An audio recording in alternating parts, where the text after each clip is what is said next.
নমস্কার, শুভ সন্ধ্যা। আমি মীনাক্ষী, চোখ রাখছি মুহূর্তের খবরে। আগরতলা পুর নিগম এলাকার একাংশে জলবাহিত জন্ডিস রোগের প্রাদুর্ভাবে সংশ্লিষ্ট এলাকার বাড়ি বাড়ি থেকে জলের নমুনা সংগ্রহের জন্য ডিডব্লিউএস এবং পুর নিগমকে নির্দেশ দিল পশ্চিম ত্রিপুরা জেলা প্রশাসন। শহরের মাস্টারপাড়া এবং সংলগ্ন এলাকাগুলিতে দেখা দিয়েছে জলবাহিত জন্ডিস রোগের প্রাদুর্ভাব। রবিবার সংশ্লিষ্ট এলাকা পরিদর্শন করেন পশ্চিম ত্রিপুরা জেলা শাসক বিশাল কুমার। এক্ষেত্রে সংশ্লিষ্ট এলাকার প্রতিটি বাড়ি থেকে পাইপ লাইনের পানীয় জলের নমুনা সংগ্রহ করার জন্য আগরতলা পুর নিগম এবং ডিডব্লিউএস বিপক্ষে নির্দেশ জারি করা হয়েছে বলে জানিয়েছেন পশ্চিম ত্রিপুরা জেলা শাসক ডাক্তার বিশাল কুমার। देखिए 22 तारीख से वार्ड नंबर 32 मास्टर पारा के आसपास के जगहों में कुछ लोगों ने बुखार, पेशाब का रंग पीला होने की कंप्लेन दी और कई बच्चों को, खासकर जो यंग बच्चे हैं उनमें पीलिया के लक्षण देखे गए, हेपेटाइटिस के लक्षण देखे गए। तो आज हम सब ने सभी departments, public representative, DWS department, CMO office, district office, municipal office और जो भी इस प्रशासन से रिलेटेड ऑफिस हैं उनके साथ हमने एक मीटिंग करी और इसमें पाया गया जो कंप्लेन है कि जो पीने का पानी जो घरों में पहुंचता है उसमें सफाई, मतलब उसमें गंदगी देखी जाती है। तो इसके लिए TWS डिपार्टमेंट और AMC को इंस्ट्रक्शन इशू किए गए हैं कि वो सभी घरों के पानी की जांच करें जहाँ जहाँ भी लोग अफेक्टेड हैं और पूरे पाइपलाइन का सर्वे हो और पाइपलाइन के सर्वे पे जो जो पाइपलाइन पुरानी हो गई हैं अथवा डैमेज हो गई हैं उनको चेंज किया जाए। साथ ही साथ जो नाली का काम स्मार्ट सिटी से चल रहा है उनको भी एक प्रिकॉशन दिया जाए कि जहाँ भी ये पीने के पानी की पाइपलाइन पे काम हो रहा है उसको डैमेज ना किया जाए, उसको सेफ रखा जाए ताकि उसमें नाली का पानी ना घुस पाए। এক্ষেত্রে সকালের জলের স্যাম্পল সংগ্রহ করে তা পরীক্ষা করা হবে বলে জানিয়েছেন পশ্চিম ত্রিপুরা জেলা শাসক। 2 सैंपल कलेक्ट किए गए थे, उसको AGMC में टेस्ट के लिए भेजा, वो नेगेटिव आए हैं। लेकिन हमने दोबारा से इंस्ट्रक्शन इशू किया है कि जो भी अंडरग्राउंड टैंक हैं या ओवरहेड टैंक हैं उनका सैंपल कलेक्ट किया जाए और हाउस होल्ड्स को भी एक सैंपल बॉटल दिया जाए जो सुबह का जो पानी 5 या 10 मिनट पहले जो पानी आता है उसको कलेक्ट करके वो हम लोग अपने माध्यम से सर्वे करा के कलेक्ट कर लेंगे और फिर जांच में वो जानकारी आने पे आप सभी को बताएंगे।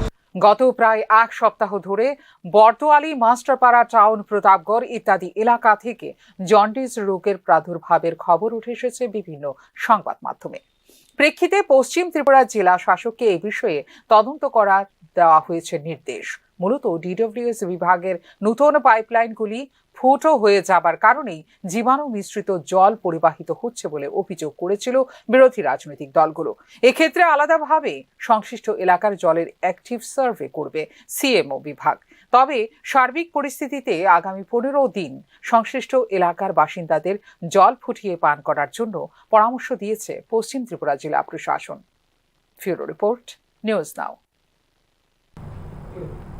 রথযাত্রার দিন বাংলাদেশের সংখ্যালঘু হিন্দু নারীর উপর নির্যাতনের তীব্র নিন্দা জানিয়েছেন রাজ্যের জনজাতি কল্যাণ মন্ত্রী বিকাশ দেববর্মা। নারীদের সম্মান দিতে না জানলে কোনো জাতির উন্নতি হবে না বলে প্রতিক্রিয়া দিয়েছেন জনজাতি কল্যাণ মন্ত্রী। এই ধরনের ঘটনার প্রেক্ষিতে বাংলাদেশের অন্তর্বর্তীকালীন মোহাম্মদ ইউনূস সরকারেরও তীব্র সমালোচনা করেন জনজাতি কল্যাণ মন্ত্রী বিকাশ দেববর্মা।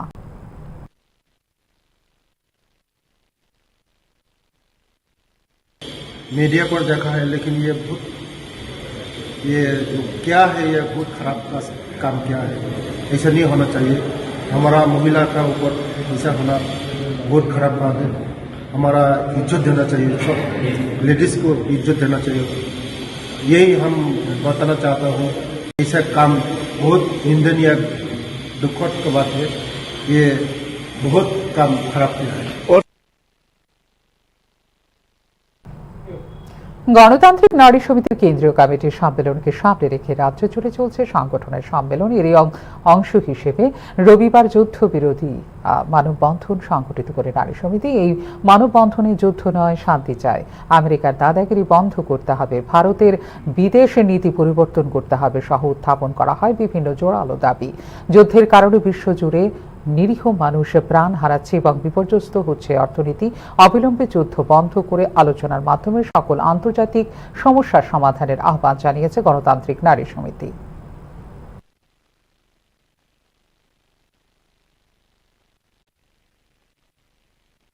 মানে পৃথিবীতে একটা যুদ্ধের যে আবহাওয়া চলছে, কোথাও কোথাও মার্কিন সাম্রাজ্যবাদীরা করার চেষ্টা করছেন, সেই জায়গায় দাঁড়িয়ে আমরা বলবো শান্তিকামী মানুষ যারা আছেন ওনারা যুদ্ধের বিরুদ্ধে এগিয়ে আসুন। কারণ যুদ্ধ বেকারত্ব সৃষ্টি করে, যুদ্ধ মানুষের কোনো উন্নয়ন করতে পারে না, যুদ্ধ মানুষের খাদ্য জোগাড় করতে পারে না। এই যুদ্ধের বিরুদ্ধে আমাদের লড়াইকে আরো বেশি তীব্র করবার জন্য আমরা সকল অংশের মানুষের কাছে বিনীতভাবে আবেদন করব। বিলোনিয়া থেকে আগরতলা আসার সময় 50,000 টাকার ব্যাগটি হারিয়ে ফেলেন স্বপ্না রানী কর নামের জনৈক মহিলা। পরে ট্রাফিক দফতর খবর দিলে ফিরে পাওয়া যায় সেই 50,000 টাকার ব্যাগটি। ট্রাফিক দফতরের সক্রিয় ভূমিকায় স্বভাবতই খুশি তিনি। বটতলা এলাকায় অটো থেকে নামার সময়ই টাকার ব্যাগ হারিয়ে যায় বলে জানিয়েছেন স্বপ্না দেবী। পরবর্তী সময়ে কর্তব্যরত ট্রাফিক কর্মীদের সহায়তায় মিলে টাকার ব্যাগটি।